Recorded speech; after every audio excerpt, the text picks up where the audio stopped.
Bismillahirrahmanirrahim. Assalamualaikum warahmatullahi wabarakatuh. Alhamdulillah, senang sekali bisa bertemu kembali dengan teman-teman, saudaraku solih-solihah semuanya yang dirahmati Allah Subhanahu wa Ta'ala di channel YouTube Mbak Nur Pakar Kesuksesan. Karena kesuksesan bukan sekedar seberapa kaya kamu, tapi semampu apa kamu membebaskan dirimu dari beban yang selama ini menggelayuti pundakmu. Teman-teman, saudaraku solih-solihah semuanya, saya doakan semoga kamu diberikan segala bentuk kemudahan, diberikan segala bentuk kesuksesan, kemuliaan, kekayaan, dan kesehatan dari Allah Subhanahu wa Ta'ala. Amin, amin, Allahumma amin.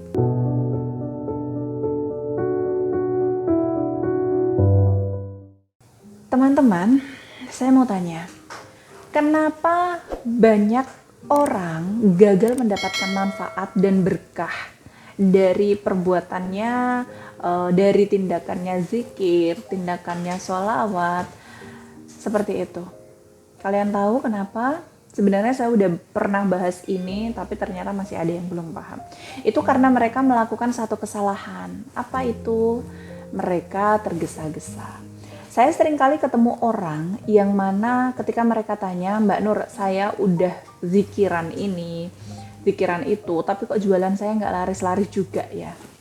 Lalu saya tanyakan dong, Pak, niat Anda berzikir apa nih? Beliau dengan pedenya menjawab, saya mau jualan saya laris, Mbak Nur. Nah, artinya dia punya pemikiran bahwa ketika mengamalkan zikir tertentu maka dia bisa laris jualannya. Padahal innamal a'malu binniyat. Sesungguhnya segala sesuatu itu bergantung pada niatnya. Lah kalau niat Anda mau jualan laris dengan cara berzikir itu kurang tepat. Lantas kalau kita punya hajat tertentu bagaimana? Tujuan zikir ya. Kalian harus memprogram pikiran teman-teman untuk niat dan tujuan kalian berzikir adalah mengingat Allah. Tujuan sholawat adalah untuk memuji dan bersolawat untuk Rasulullah.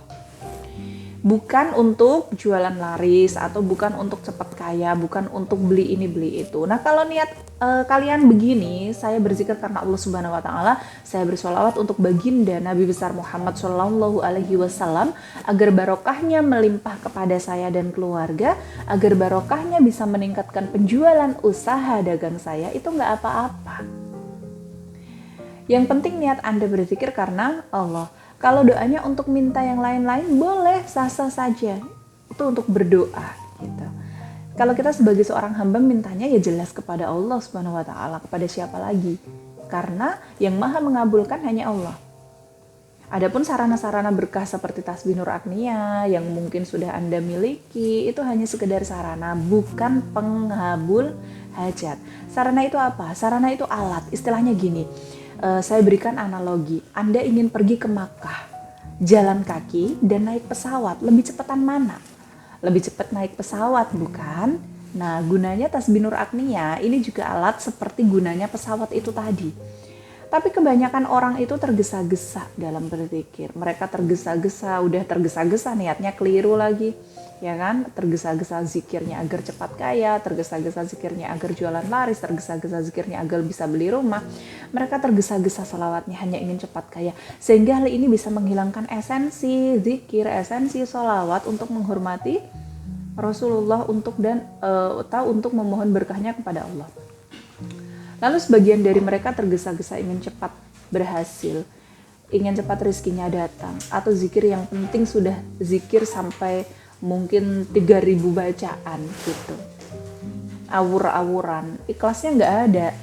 Nah kondisi mental dan hati yang seperti ini itu tidak akan mendatangkan keutamaan sholawat itu, tidak akan mendapatkan berkahnya gitu loh. Kesulitan untuk dapat berkahnya, bukan tidak akan, ya kesulitan. Ingat Rasulullah Shallallahu Alaihi Wasallam pernah bersabda, sesungguhnya sikap tergesa-gesa itu bagian dari syaitan, kecuali pada 5 tempat. Karena sesungguhnya tergesa-gesa dalam hal itu merupakan sunnah Rasulullah Shallallahu Alaihi Wasallam. Kelima hal tersebut yaitu yang pertama menyegerakan dalam memberi makan kepada tamu jika ia menginap.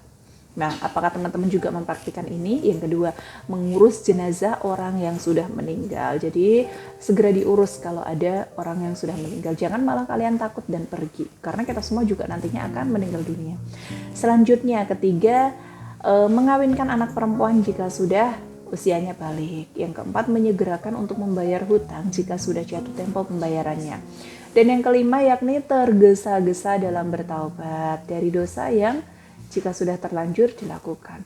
Nah, itu tadi yang bisa saya sampaikan hari ini, dan apabila ada salah kata dan perbuatan saya mohon dimaafkan, dan semoga dapat barokah dari apa yang kita pelajari hari ini. Amin Allahumma amin. Akhirul kalam, wabillahi taufiq wal hidayah, waridho wal inayah. Wassalamualaikum warahmatullahi wabarakatuh.